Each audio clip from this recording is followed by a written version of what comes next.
Each week during Dancing with the Stars, Judge Carrie Ann Inaba will answer our burning questions about the season 33 contestants and their race to win the Len Goodman Mirabal Trophy. Here, Carrie Ann shares her thoughts via email about the show's annual Disney night, including her joy at Chandler and Brandon finally having a breakthrough moment, why she finds Alona such an inspiration, and some parting words for Val and Phaedra. Steven's timing has been off throughout the season. Is there anything you'd recommend he do to try and fix it once and for all? Carrie Ann Inaba. I wish there was an easy fix for Steven, but learning to dance with the music and being able to keep the tempo is not easy if you weren't born with a natural feel for music. For Steven, my recommendation would be to continue with his enthusiasm because that is the heart and soul of what makes him so special. Another approach is to create moments within the choreography where he can breathe and get back on tempo if he has started to rush, which can happen when the excitement gets out of control.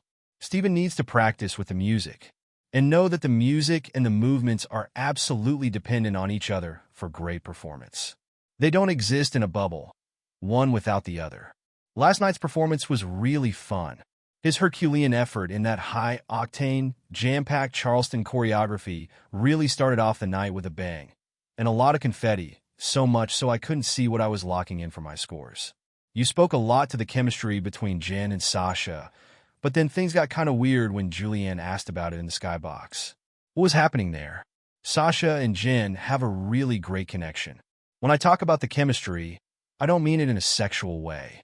In partner dancing, it really does help to have a natural chemistry where you can feel your partner. You can kind of anticipate where they're going because there's just an ongoing connection. There seems to be a really good balance of energies, and they complement each other really well. I think the basis of their chemistry is her trust in him. And I believe that this chemistry that they have developed has really created a safe space for her to grow as a dancer. I didn't catch what happened up with Julianne after they danced, so I'm curious as well. Did you feel that Chandler finally did what you've been wanting to see from her? How much do you think her playing a character she knows well helped that emotional connection? Chandler finally had that shatter the glass ceiling moment.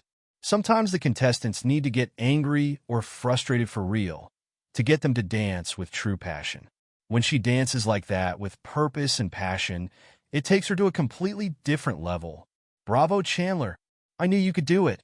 You told Danny that you have mixed emotions, but didn't get a ton of time to explain why.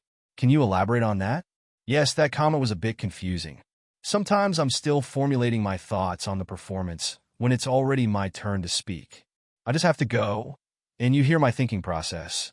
I love the whole performance. It was definitely a standout. The choreography was innovative, but was more like an action scene. As I was speaking, I came to the realization that while it lacked a bit of finesse, it really did a great job representing that opening scene of the Disney film it was representing. I also loved seeing how his confidence has shifted and how it carried over from last week. One of the best pieces of choreography of the night.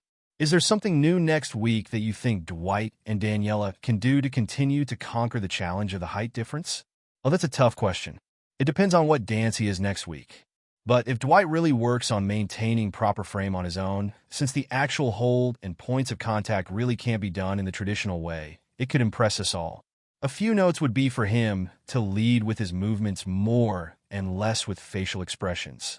Seeing his joy when he dances and when he's in the groove is part of his appeal, but a little more practice of the routine from start to finish will help him start to polish the moves, which could help with the performance anxiety he mentioned.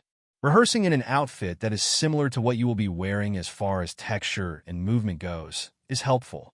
Dancing with the right shoes and similar hairstyle all helps. And doing each movement full out every time as much as possible to the actual music is the best way to beat the nerves. But don't worry, Dwight. We all know what it feels like to get nervous. How proud were you to see Alona out there as Louisa? It seemed like it meant a lot to you. We all need an Alona and a Louisa in our lives. She is probably sick of hearing how she is changing the narrative on body image, but I look at each performance as a minute and a half of your actual life. Once you live that moment, you don't get to redo it, so it matters. And when she sends out these messages with the way she performs so confidently as Louisa, that moment affects our viewers, especially our younger viewers. I also think she helps a lot of people with their own self-image and acceptance.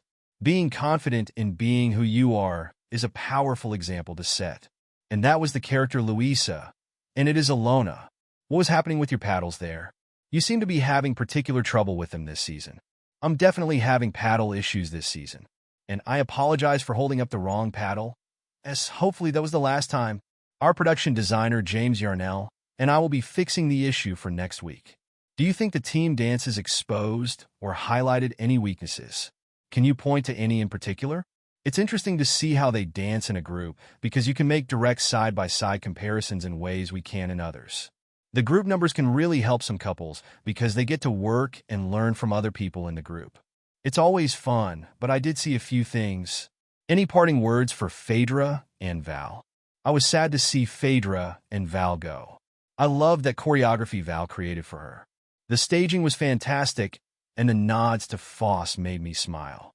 I spoke with her after the show to let her know that I appreciated her and how she represented herself on the show. She has such a great attitude. She said it was her birthday this coming weekend, so I want to wish her a happy birthday. Can you tease your Halloween costume for next week? My team, Marilyn Spiegel, Glenn Nutley, Julie Kozak, and Eric Rudy, and I are already talking about it. I can say that it won't be anything super scary, so it will be different from previous years when I did the Ice Queen and the clown from it.